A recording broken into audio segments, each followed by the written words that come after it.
कि आज मैं रो रही कल फिर रोएगी। आज हमारे पे हंस रहे कि कन्हैया लाल ने दिल छूट गया, तो तुम्हारे क्या कानून है, हमारा कानून क्या है? ऐसा कैसा न्याय अपनी सरकार का? कुछ तो नया कानून बने, माँ को इंसाफ मिले। आज 20 दिन हो गए मेरे को रोते रोते। मेरा एक मम्मी भी कहने के बिना रहता नहीं था। आज 20 दिन से हो गए, मैंने सुना नहीं मम्मी उसकी मुंह से अभी तक। किसी और बड़े को नाबालिग में गिन रहे, उसको कैसे नाबालिग है? इतना बड़ा काम करता है वो नाबालिग है? मेरा बच्चा नाबालिग नहीं है वो। राजस्थान की डिप्टी सीएम दिया कुमारी ने शुक्रवार सुबह उदयपुर में दिवंगत छात्र देवराज मोची के परिवार के साथ मुलाकात की। इस दौरान उन्होंने राज्य सरकार की ओर से 8 लाख रुपए की तात्कालिक सहायता राशि का चेक और इसके साथ ही कैश परिजनों को सौंपा। उन्होंने पीड़ित परिवार को विश्वास दिलाया कि इस केस में इन्वेस्टिगेशन प्रॉपर होगी और न्याय जरूर मिलेगा। इस मुलाकात के बाद दिया कुमारी ने मीडिया से बातचीत की और इस दौरान उन्होंने कहा कि मैंने परिवार को सहायता राशि का चेक सौंप दिया है। मैंने परिवार को आश्वस्त किया है कि सरकार उनके साथ है और उन्हें न्याय दिलाने की पूरी कोशिश की जाएगी।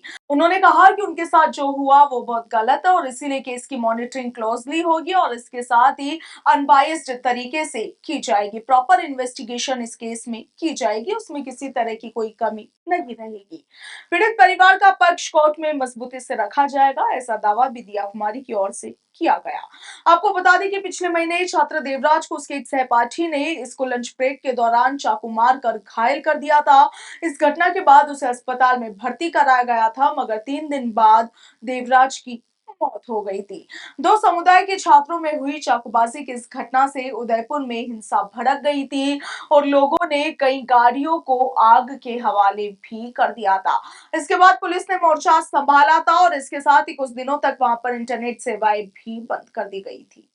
कि फैमिली को चेक राशि जो थी वो हम लोगों ने अभी दी और पूरी तरह से आश्वस्त किया कि न्याय मिलेगा। पूरा प्रयास करेंगे कि न्याय मिले और बिल्कुल बहुत ही गलत हुआ जो उनके साथ हुआ। मैम कल अभी उनकी मां ने कहा कल कन्हैयालाल हत्याकांड के आरोपी को भी एक को जमानत मिली है। किस तरह से इस केस की मॉनिटरिंग जो है वो की जाएगी ताकि जो भी केस की मॉनिटरिंग क्लोजली की जाएगी और अनबायस्ड वे में की जाएगी और जो भी इन्वेस्टिगेशन है वो भी पुख्ता हो, उसमें कोई कमी नहीं रहे। दुर्भाग्यपूर्वक कांग्रेस के समय कन्हैयालाल जी वाला हुआ था, उस समय इन्वेस्टिगेशन कितनी अच्छी तरह से हुई नहीं हुई ये भी एक पहलू है जिसको देखना ज़रूरी है।